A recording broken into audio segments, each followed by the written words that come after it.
Pastor Praveen పగడాల మృతిపై దర్యాప్తు సరిగ్గా చేయలేదని ఐజీ వ్యవహరించిన తీరును నిరసిస్తూ మాజీ ఎంపీ హర్షకుమార్ గారు శనివారం రోజున ప్రవీణ్ పగడాల గారు యాక్సిడెంట్ స్పాట్ వద్ద మహాధర్నాకు పిలుపునిచ్చారు.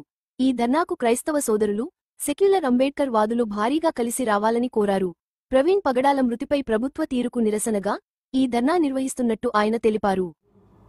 రాజమండ్రిలో ఆయన చనిపోయాడు కాబట్టి రాజమండ్రిలో శనివారం గుడ్ ఫ్రైడే తర్వాత వచ్చే శనివారం సాయంత్రం 5 గంటల నుంచి 7 గంటల వరకు ఆయన ఎక్కడైతే చచ్చిపోయాడో అక్కడ ఒక ఫ్లెక్సీ పెట్టి అక్కడ కొవ్వొత్తులు వెలిగించాలని నిర్ణయించుకున్నాం. మీకు ఎవరికి వీలైతే వాళ్ళందరూ రండి. ప్రవీణ్ పగడాలది హత్య అని అనుకుంటే మీరు రండి. పోలీసులు మట్టుకు దీనికి ఆటం కల్పిస్తే పోలీసులే దోషులు అవుతారు.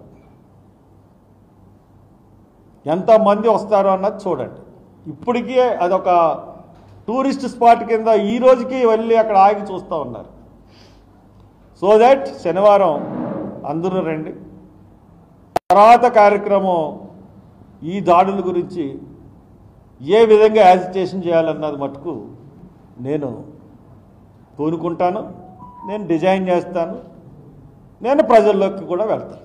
Thank you very much. మరిన్ని అప్డేట్స్ కోసం ల్యాంప్ మీడియా ఛానల్ సబ్స్క్రైబ్ చేయండి.